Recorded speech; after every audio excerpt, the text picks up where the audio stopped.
Let's talk. Charles Brown. Berghain Nights, a journey through techno and Berlin club culture. Liam Cagney, is residing in a Berlin squat when one night he finds himself immersed in Berlin's notorious club scene. He is the man who hit the dance floor and lives to tell the tale, ladies and gentlemen. Delighted to welcome Liam to the stage. Liam, good morning to you. Hi, Charles. Nice to be here and happy to talk to you today about Berghain Nights. And Tell me a little bit about your background, because you are a musicologist. And for those who don't know, are you looking at the social implications of music? What's your particular background? Yeah, there's a bit of that, Giles. So I grew up in rural Ireland in a household during the 90s where my older siblings were all into rave culture, early Prodigy, The Orb, all of that stuff, Future Sound of London. So from an early age, I was kind of groomed on that, if you like. And I moved to Dublin, played in some bands, and then I got into the academic side of music, which means, studying the history of music, studying theories and all the rest of it. And once I got through that whole process, did a PhD, did my best to do some teaching, I kind of got spat out again, and I ended up living in this bizarre kind of squat in Berlin where, I'd been coming to Berlin since 2006, my first time at Berghain, the notorious nightclub there. And when I went back in 2016, then I just got fascinated and decided to write a book. So when we're talking about the Berghain itself, describe to me, if you can, physically a club. Because, we think club, I'm based in the Costa del Sol down in Marbella, so people think club, people think sort of string fellows on steroids. So what is the Berghain as a club? Is it a big club? Is it a small club? Is it underground? Is it in the centre? Is it one of these whole historic buildings that's been taken over? What is it, Liam? It's housed in this kind of famous building. It was a thermal energy plant built in the GDR in the 1950s, this gigantic grey concrete brutalist, kind of mountain of a building. And like a lot of things during the Cold War, it kind of lay there derelict for a long time until then in 2003, 2004, a couple of people decided to turn it into a nightclub. So it's pretty unique to Berlin, and it was very influential in that no photographs are allowed inside the club. It was kind of the mainstream super club that started this policy that now a lot of other clubs follow. And also it was founded by two gay men who were coming from that whole scene, and they merged that with rave culture and techno culture to create this kind of anything goes type place with a very strict door policy. Door policy kind of scrutinizes you to see whether they think you fit in or not, whether you're going to be cool or not, basically. Just, go about your own business and don't mind other people too much. And as a result, people love the freedom they get there. And these days, people queue for hours to get in. I'm just thinking, because that made my, as somebody who was involved with the club scene in London, whilst you were a young man in rural Ireland, as it were, the thought of we used to take over underground stations, pool halls, the original warehouse thing. So it's that sort of thing makes my little heart sing with pride and happiness, because that's how clubbing should be, organic in using spaces. And I suppose the sound insulation must have been absolutely excellent as well, Liam. Absolutely, yeah. Very, very thick concrete walls. And you're totally right, Giles. It's kind of going back to basics in a way, but really upscaling it. It's kind of this strange hybrid of underground club and then super club. It's like a super underground club or something like that. That was, I don't know if it was all intentional, but that's how it turned out.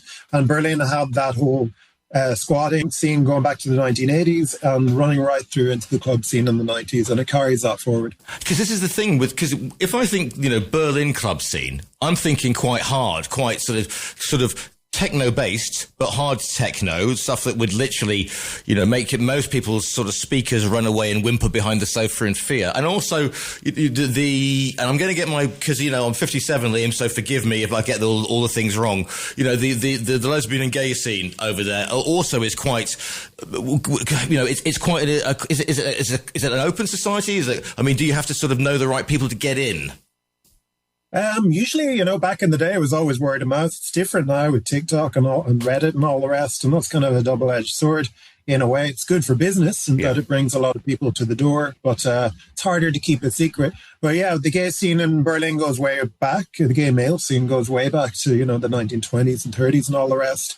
Obviously, things were different then for several decades. But yeah, I think in Berlin, most people would say things go harder. There's no closing time at all. Clubs can stay open for 72 hours if they want.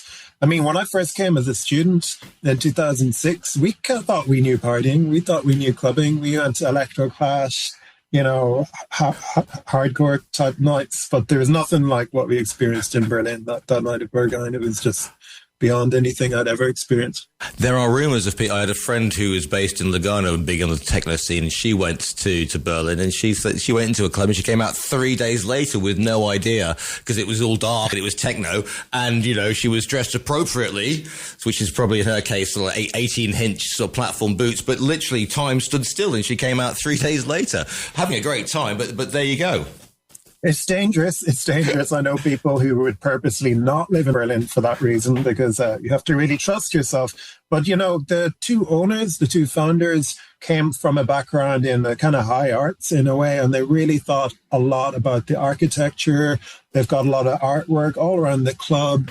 They brought in an architecture firm to create this sort of experience where there's no dead ends in the club. You can just keep walking and walking and walking. Every room leads to another. Everything's really carefully, meticulously planned out, kind of for maximum pleasure. And it's totally immersive. If you see the photographs of the Berghain building, there's no windows at all that you can see through. And it's sort of a big mystery then what goes on behind there, because there's no photographs allowed either. So that, of course, creates this big mystique and this desire for people to get inside and find out about it.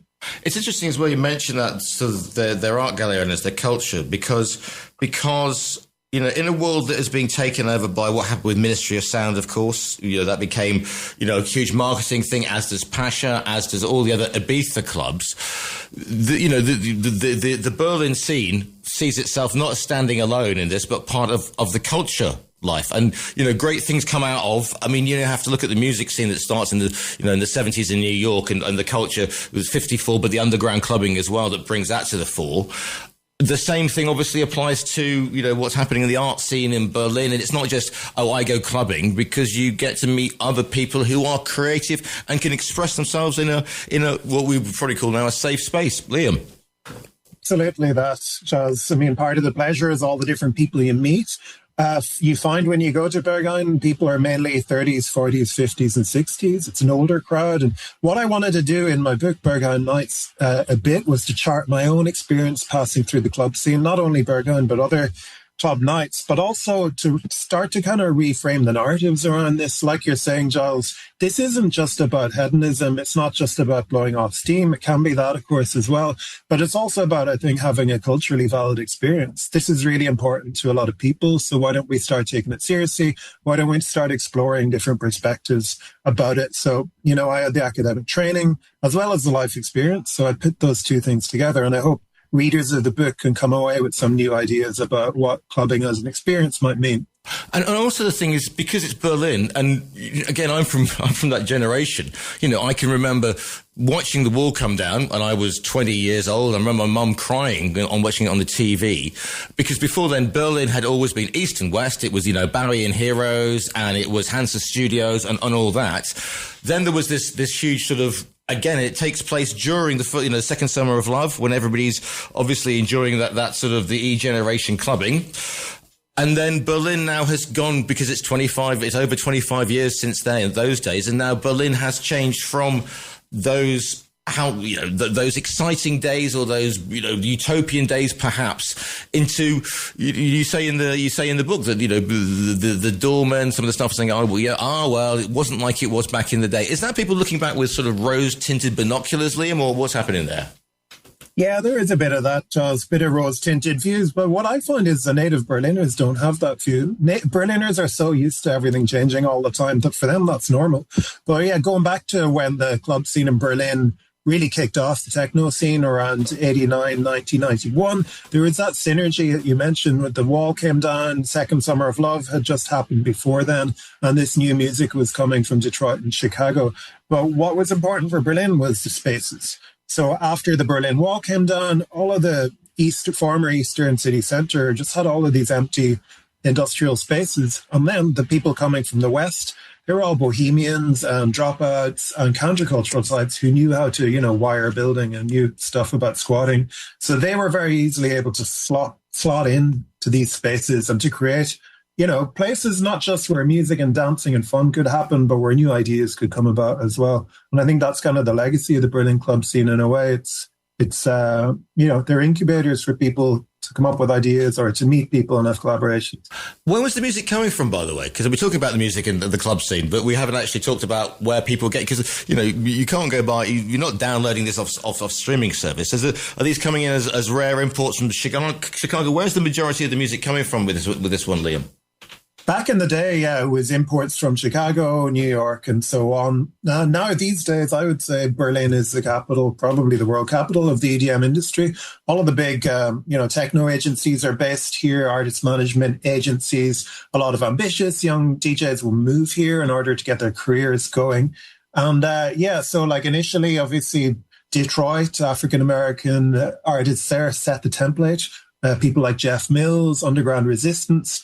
But they really found, a twin city in a way in Berlin because they had a common experience, Detroit and Berlin. And then a lot of, German producers started doing their own thing, influenced by it. And it really kicked off in Berlin. And then people like Richie Houghton moved here, Ricardo Villalobos in the early 2000s. And these days, there's a hell of a lot going on. Some people would say a bit too much techno. I mean, the UK has a lot of great bass music. You don't hear much of that in Berlin, but it is what it is. But also, you're out of that mainstream, which is a great thing to do because people say, because otherwise it all becomes UK/American dominated. And it's good to hear, I'll draw the line at Serbian rap, but I mean, generally, it's good to hear the local influences that come in. And Berlin is a city, as you said, like no other. And the other thing that you mentioned is the fact that, there are still, because people go, the young people, they just stream and they're just listening to this, that, and the other. But, you've got experiences of young people setting up their own sound systems, experimenting, which is how the culture, how that music continues.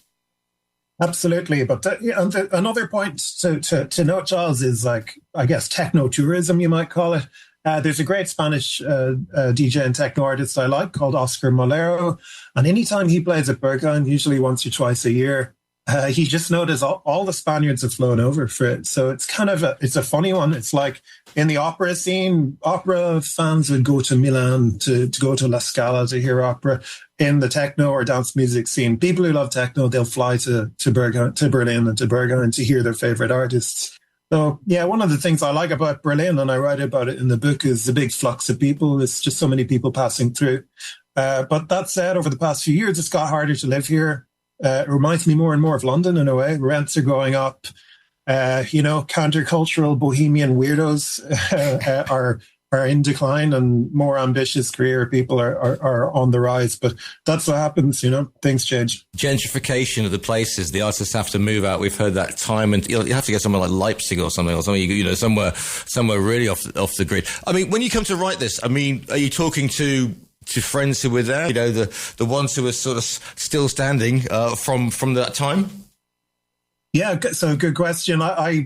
I kind of brought together two perspectives in the book. One was my own journey and what the club scene taught me about myself, going into, different things about actually figuring out I'm neurodivergent, stuff about being queer as well. And that kind of gradually transpires over the course of the book in these different clubs. But alongside that, I interviewed artists I really admire and also people involved in creating the club scene here. So I interviewed people like Luke Slater, Function, Eris True, Ellen Allien, one of the big techno stars from Berlin. They all gave me their perspectives and their stories, and I kind of wound that in with my own. And then I was really interested in talking to some artists like DJ Aroma and Disco, people who were around in the 90s who really contributed to creating the Berlin club scene, but who these days maybe get less of a chance to be in the spotlight. So yeah, I was bringing together those perspectives with my own journey. You see, this is the thing. And if you don't, because people go, club culture was all about the drugs and it was all about this, the whole thing. And, the national newspapers used to be screaming about us because we're going around the M25 looking for a party. But you said something really interesting there, which was basically it allowed you to find yourself. And it might sound like the weirdest place to find yourself possible in a techno club in Berlin. However, that is a space where everybody's welcoming. Nobody knows you. You might not see this person again. You might make the relationship of your life in a club. And that is the beauty about clubbing, because it just reinforces the thing that we are all one. And it doesn't matter if you're straight, queer, whatever, what colour you are, what creed you are. You hit that dance floor and are having a great time. And you're with people who quote unquote get it. I mean, that's surely one of the most underrated and misunderstood things about club culture, Liam. It really is, Giles. You know, I often think, as well as, you know, the big political questions, on a smaller level, you take something away from the club experience. You know, things happen in the club and you take them outside and you're kind of thinking about them, and it makes you change yourself. And then, you know, the people around you you're talking to about it, that kind of transports outwards as well. With Berghain in particular, because it's sort of so liberal and really, as long as it's consensual, anything goes there, and it's all about mutual respect, the club kind of reflects you back to yourself. You go in there and you start to question, well, what is it that I really want, or what is really happening here? And you're exposed to a lot of things. So it can have a transformative experience to people, as I guess it did to me. And I wanted to convey that to people. Hopefully they find the story interesting. And also, at the same time, I hope I didn't kind of give too much away. I wanted to just be respectful about the whole thing. If people want to find out more about you or about the book, where's the best place to find you and say nice things about you, Lynn? Do you do social media? Is there a website? Where can people find you? Yeah, I'm on Instagram. Cagney Liam, I think, is my Instagram handle. I'm on Twitter, the other way around, Liam Cagney. And if you want to buy the book, you can buy it from Amazon. You can buy it direct from the publisher, Reaction with a K, or anywhere really that you get your books. It's out now. They can order it via our own virtual bookstore, because there's a pic. Well. They can order it via our own virtual bookstore, because we always put the books up on the front cover, and they click on that and it gets sent directly to them. So it takes the hassle out of that. But of course, support your local bookstore. Absolutely, yeah. Support, go independent. That's what I think. Same with music. Absolutely.